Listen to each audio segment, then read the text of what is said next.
Hello friends, welcome to Enkal Veeddu Samayal. எல்லாரும் எப்படி இருக்கிறீர்கள்? எல்லாரும் நலமாக இருப்பீர்கள் என்று நினைக்கிறேன்.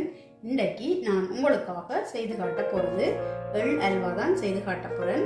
இதை செய்யறதுக்கு முன்னாடி இந்த சேனலை இதுவரைக்கும் சப்ஸ்கிரைப் பண்ணாதவங்க பண்ணிக்கொள்ளுங்க. அப்பதான் நான் போடுற ஒவ்வொரு புதிய வீடியோக்களும் உங்களை வந்து சேரும். இப்போ இந்த எள் அல்வா எப்படி செய்யலாம் என்றதை பார்ப்போம்.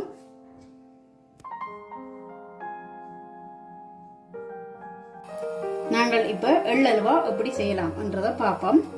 இது வந்து 200 கிராம் எள்ளு எடுத்து வச்சிருக்கிறேன். இந்த கப்பால 1 கப் வருது. இதை வந்து நாங்கள் வறுத்தெடுப்போம். எள்ளு வறுக்கும் போது வெடிக்கும், நல்லா வெடிச்சு முடிய கருக விடாம இறக்கி வைங்கோ. அடுப்பை வந்து நல்லா குறைச்சி வச்சு வறுத்தெடுங்கோ. இப்போ இந்த எள்ளு வந்து நல்ல வடிவா வறுபட்டு வந்துட்டுது. இதை நாங்கள் ஒரு பாத்திரத்துல மாற்றுவோம்.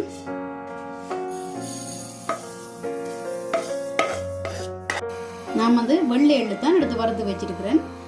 நீங்கள் வந்து கருப்பு எள்ளும் எடுத்து செய்யலாம். கருப்பு எள்ளு எடுத்தால் அதில் அந்த தோலை வந்து நல்ல வடிவாக விளக்கி வறுத்தெடுத்து செய்வோம். அதுக்கும் நல்லா தான் இருக்கும்.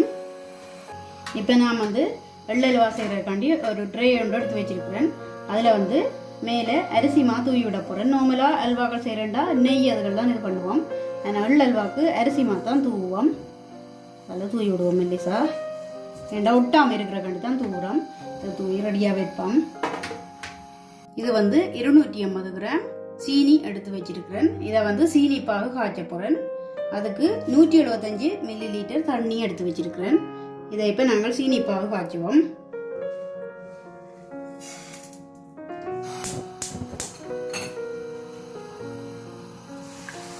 நான் உங்களுக்கு அந்த பாகு பதத்தை காட்டுறேன்.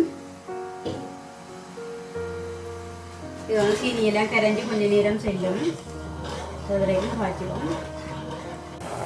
இப்போ நான் வந்து சீனி வந்து பாகு காய்ச்சி கொண்டு இருக்கிறேன். உங்களுக்கு வந்து பாகு பதம் எப்படி பார்க்குறதுன்னு காட்டுறேன். இதில் வந்து ஒரு சட்டிக்குள்ளே வந்து தண்ணி பச்சை தண்ணி விட்டு வச்சிருக்கிறேன். இப்போ இந்த சீனி பானியில் எடுத்து கொஞ்சம் இதுக்குள்ளே விடும்போது இப்படி நாங்கள் ஊட்டும்போது அது உருண்டு வரணும். இது வந்து கரையுது. கரைஞ்சா இன்னும் பாகு ஆகலைன்னு அர்த்தம். இன்னும் கொஞ்சம் நேரம் நாங்கள் காய்ச்சிடணும். இப்போ திருப்ப நான் வந்து இந்த தண்ணிக்குள்ள விட போகிறேன். கிட்ட காட்டுறேன் உங்களுக்கு.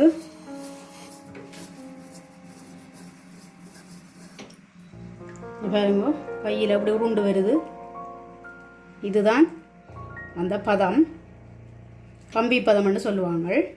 கம்பி மாதிரி இப்படி வரும். இப்போ இதுக்குள்ள அடுப்பை வந்து நல்லா குறைச்சி வச்சு வறுத்த எள்ளை போட்டு காய்ச்சுவோம்.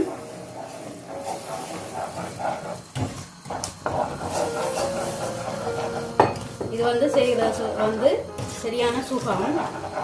கடைகள் எல்லாம் நாங்கள் வாங்கி சாப்பிடுவோம். அப்படி சாப்பிடாம வீட்டிலேயே நாங்கள் இப்படி ஈஸியாக செய்து சாப்பிடலாம்.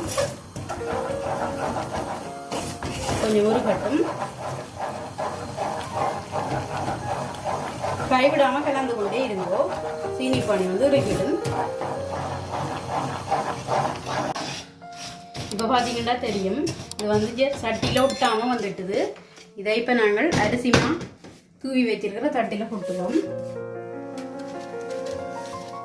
இதை நாங்கள் உடனே தட்டி உடனே வெட்டிடுவோம். இல்லாட்டி வந்து உருகிடும். மேலே வந்து கொஞ்சம் அரிசிமா தூவுறேன். இல்லாட்டி தட்டி எடுக்கல, அது வந்து ஒட்டும்.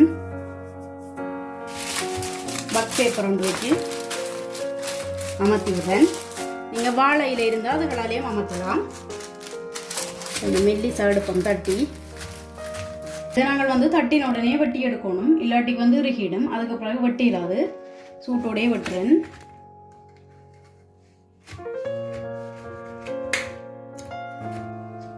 ஓகே ஃப்ரெண்ட்ஸ், இந்த சுவையான எள் அல்வா வந்து ரொம்ப சூப்பராக தயாராகிட்டது. கண்டிப்பாக நீங்களும் இதை ட்ரை பண்ணி பாருங்க. எப்படி இருக்குன்னு சொல்லி உங்களோட கருத்துக்களை இன்பாக்ஸுக்குள்ள சொல்லுங்க. இந்த வீடியோ உங்களுக்கு பிடிச்சிருக்குமென்னு நினைக்கிறேன். பிடிச்சிருந்தா லைக் பண்ணுங்க, ஷேர் பண்ணுங்க, சப்ஸ்கிரைப் பண்ணுங்க. மறக்காம அந்த பெல் பட்டனையும் ப்ரெஸ் பண்ணி விடுங்க.